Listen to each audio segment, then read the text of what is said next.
Hello friends, आज मैं आपको बताऊंगा सोलर सिस्टम के बारे में। तो सबसे पहले आप ये जान लो कि ये जो आपको गोल गोल दिख रहा है, ये असल में हमारी मिल्की वे गैलेक्सी, जहाँ पे बहुत सारे सोलर सिस्टम हैं। यानी हम उसमें से हमारा कोई एक सोलर सिस्टम है। ये देखिए, मैंने एरो दे के रखा हूँ। ये जो एरो दे के रखा हूँ, ये हमारा सन है। ये हमारा सन है, समझे? ये हमारा सन है। और मैं अब आपको बताना चाहूँगा कि हमारे जो सोलर सिस्टम में है कुल 9 प्लैनेट्स होते हैं। कितने प्लैनेट्स होते हैं?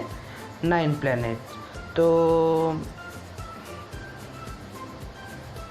तो ये देखिए दोस्तों, आपको अब 9 हमारे 8 प्लैनेट्स दिख रहे होंगे। हमारे सोलर सिस्टम में असल में 9 प्लैनेट्स ही होते हैं, बट जो 9वां जो प्लैनेट है वो हमको दिखता नहीं अक्सर, क्योंकि जो 9 प्लैनेट का नाम है प्लूटो। वो अपनी यानी उसकी कोई ऑर्बिट नहीं है, इसलिए अभी उसको प्लैनेट के ऑर्बिट से निकाल दिया गया है।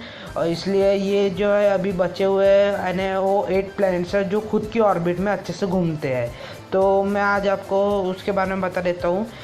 ये देखिए, सबसे पहले नंबर पे आता है हमारा मर्क्यूरी, जो बहुत ही छोटा है और ये सूरज के काफ़ी करीब है। ये देखिए, हमारा सूरज है, उसके बहुत करीब है मर्क्यूरी। उसके बाद में आता है वीनस। फिर उसके बाद में आता है अर्थ, जो कि जहाँ पे हम रहते हैं। फिर 4th नंबर पे आता है मार्स, फिर जुपिटर, फिर सैटर्न, फिर यूरेनस, फिर नेपच्यून। तो आप ये देख ही लिए होंगे कि हमारे जो सोलर सिस्टम में है वो टोटल कितने प्लैनेट है? 8 प्लैनेट। ये आपको समझ में आ गया। अब मैं इससे रिलेटेड और भी जानकारी आपको बताता हूँ।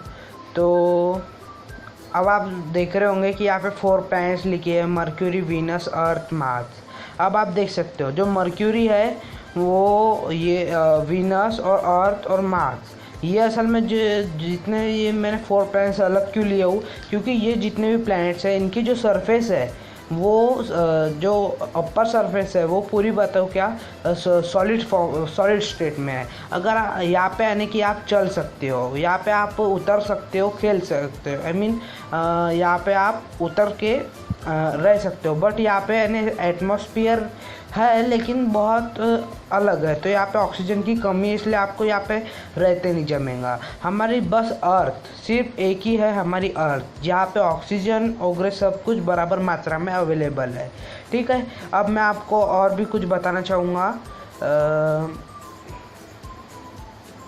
अब आप देख रहे होंगे मैंने लिया हो जुपिटर और सैटर्न को। तो जो हमारा जो जुपिटर है और सैटर्न, ये देखिए यहाँ पे मैं लिख के रखा हूँ गैस जाइंट का मतलब होता है हवा के गुब्बारे, हवा के प्लेनेट है ये। असल में यानी इनके अंदर में हाइड्रोजन और हीलियम, ये 2 हवाएं भरी हुई रहती है। तो ये 2 हवा बहुत ही यानी खास नहीं होती उतनी, लेकिन ये 2 हवा इन दोनों प्लैनेट के अंदर में भरी हुई रहती है। और जो सैटर्न की जो रिंग रहती है वो अगर आपको ऐसे सरफेस है ना उसका एकदम फ्लैट दिखता होगा, लेकिन उसका जो सरफेस है वो है ना फ्लैट नहीं है। वहाँ पे बहुत सारे कॉमेट्स है, यानी कॉमेट्स और उल्कापिंड। कॉमेट्स को हिंदी में बोलते हैं उल्कापिंड। ठीक है, और मैं आपको एक और बताना चाहूँगा कि जो हमारे सबसे आखिरी के जो 2 प्लैनेट है, यानी कि यूरेनस और नेपच्यून, वो देखिए ये यहाँ पर ऊपर में लिख के रखा हूँ मैंने आइस जाइंट, क्योंकि इनके अंदर में नाइट्रोजन की जो क्षमता है वो बहुत ही अधिक है। यहाँ पे यानी बहुत ही ठंडा लगती है और यहाँ पे ये ज़्यादातर बर्फ़ ही है। अगर आप यहाँ पे जाओगे तो आपको बर्फ़ मिलेंगी और यहाँ पे जीवन की कोई संभावना ही नहीं है, क्योंकि यहाँ पे सिर्फ बर्फ़ है, नो ऑक्सीजन, नो। और मैं आपको एक और चीज़ बताना चाहूँगा कि ये जो हमारे आखिरी के प्लैनेट्स है उसमें से जो यूरेनस है उसमें देखिए आपको रिंग दिख रही होंगी, उसमें भी यानी सैटर्न के समान एक रिंग रहती है। ठीक है, अगर आपको मेरी ये वीडियो पसंद आई हो तो लाइक, सब्सक्राइब और कमेंट करें। Thank you.